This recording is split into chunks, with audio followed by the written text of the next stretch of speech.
Welcome to Women Economic Forum 2016.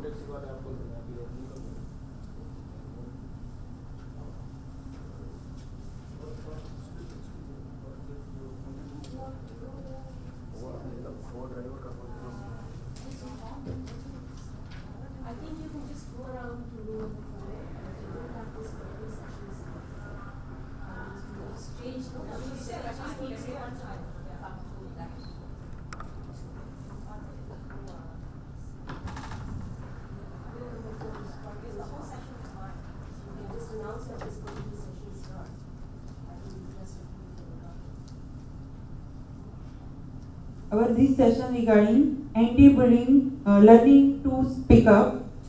So for this session, our lead speaker is here, Miss Pearlie Leong. She is a founder at SLL Learning System from Canada. Please welcome. So I'm going to hand over this session to Miss Pearlie Leong. Please welcome.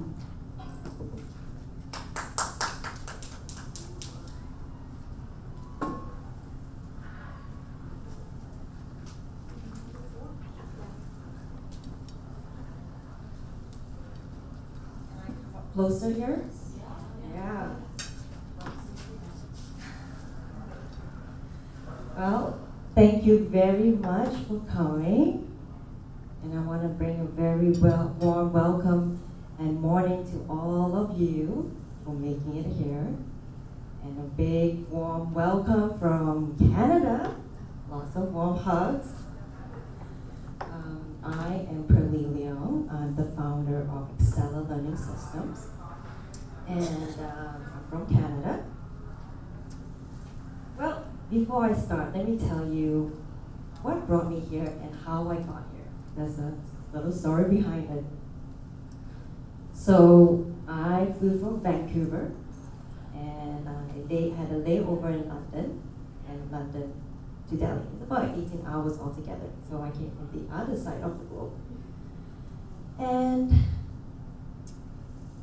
when during my layover, and I was about to board the plane, and I was literally just 10 feet away from the plane's door, and they looked at me, man, you can't board. And I said, what do you mean I can't board? I got my ticket, I got my visa. What do you mean I can't board? I said, no, you can't board. You don't have the right kind of visa. And I was so shocked because I thought I had all the documentation. I printed it out, I filled an online application, but apparently the online application is not the right one. I still had to go one more step apparently, and I didn't get an email for it. So the whole process was just really complicated. So I got turned away. They took my bag off the plane, and I was still stunned. It's like, what happened? Couldn't believe what happened. So when I walked out of the airport, I was like, what do I do? I started calling my, the online, they call it the online tour agency, or you want to call it the third party. And I also called the airlines. And I was put on hold for so long, and the next 4 days I was stuck in Heathrow in London for 4 days. Couldn't get a flight out, couldn't get a flight in, I was put on hold. I was on the phone for 30 hours and talked to 23 agents, both from the airline and the tour agency, the online. And at that point, I was going, wow, I don't know if I really want to come anymore. I was put on hold, I didn't have my airline ticket, they suspended it, so I couldn't fly. Then I started thinking, I already lost 4 days going back and forth. What shall I do? I was so down, I just felt like just calling it quits. Pick up an airline ticket and just fly back to Canada.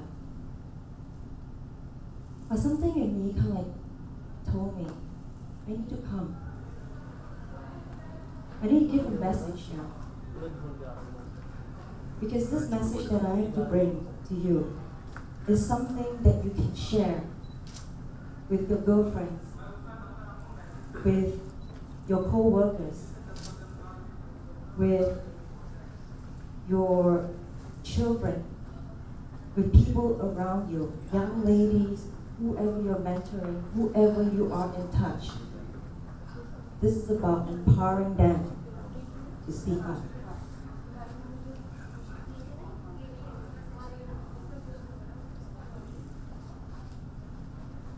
Today is May 19th, 2016. And tomorrow is May 20th. Exactly 16 years ago, on May 20th, was the day that I got married. But I remember 3 days ago, 3 days before my wedding day, 16 years ago, I didn't want to get married. I didn't want to. But guess what? 550 invitations has gone out. And I felt like I was, the lady on Titanic. I was helpless. I didn't know what to do. I was just so lost. And I don't know. And I felt like I was sinking. I have no control of my situations. On one hand, I know that will make my parents and my family happy. And on the other hand, it's like, what do I do? And I remember that day, that very moment, when I made the decision to give up my own happiness to make my parents and family happy. I remember at that moment, I let out a last breath. It was like I was sinking. I was in the icy cold waters at the time, along with the Titanic sinking.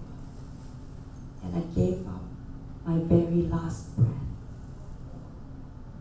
I lost myself, and I just gave up. I thought, I'll be happy after I got married. Everything would be fine. It was a big wedding. I had 5 dresses to change out on that wedding day. It was elaborate. And I thought things would get better. But guess what? It did. Things got worse and worse and worse. My back then husband was getting slightly more and more violent. And at one point, I remembered, I like watching documentaries. I like watching those criminals investigations. And it was this one night, I was laying in bed and I was watching criminal investigation, and there was this one episode I remembered. It was how the wife got killed by the husband. So I just turned to my ex, who was next to me at the time, and I said, I can't believe how this husband killed the wife. And instead of defending that, he looked at me. I will never forget this moment. He said, everyone has the ability to kill. Everyone has the capability to kill. My co-worker has a gun. And I remember at that moment when I heard those words, chills went down my spine. I knew something was not right. And at the time, I had an 11-month-old son. This was 2.5 years later after our wedding and marriage. And I said, I have something needs to be done. I know that my life was at stake at that time. If I didn't do anything, something's going to happen to me. And I called one of my friends. At that point, I don't have too many friends anymore because my friends don't want to come over to my home. Because whenever they come over, it's like they never felt welcome. And I called one of my friends. I said, I don't know what is it. I'm really confused. It's like I have all these weird feelings and I can't make out of it. Help me. And one of my friend told me, close your ears, open up your eyes, because actions speaks louder than words. I was told a whole lot of things during this marriage. Whenever something bad happens, and the next few days, like, let's just make it up again. Everything is all fine. But I seem to know this is a cycle of worse. It will be better one day, and then it will become worse at a time. It becomes better and becomes worse. But I notice the dips get bigger and bigger and bigger.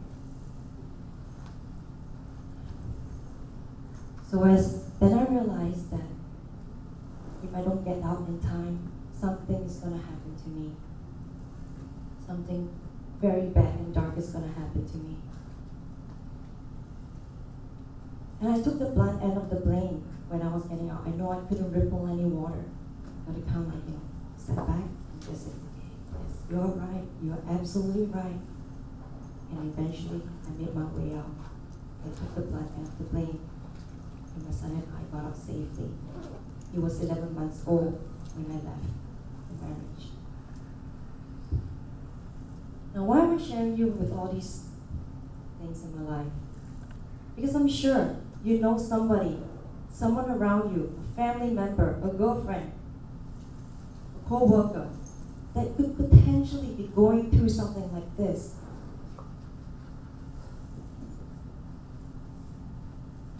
And you don't want to see them being hurt. You don't want to see them on the coffin bed. You don't want that, because you know there is valuable lives there. So I'm here to share with you the 3 things that I've learned that has helped me to build myself today. Step number 1. Eliminate the word I wish. I wish is a very dangerous word. Whenever you say I wish, I wish I can be as pretty as her. Oh, I wish I can be as rich as him. Oh, I can be. Now, what happens when we say the word I wish? I wish means you're saying to yourself, I'm not good enough. That I wish I was somebody else. And do you know what bullies are very good at doing? They are very good at telling you, you are not good enough. That they wish that you were somebody else. And what does that mean? It means that you are bullying yourself. Why do we need a bully anymore?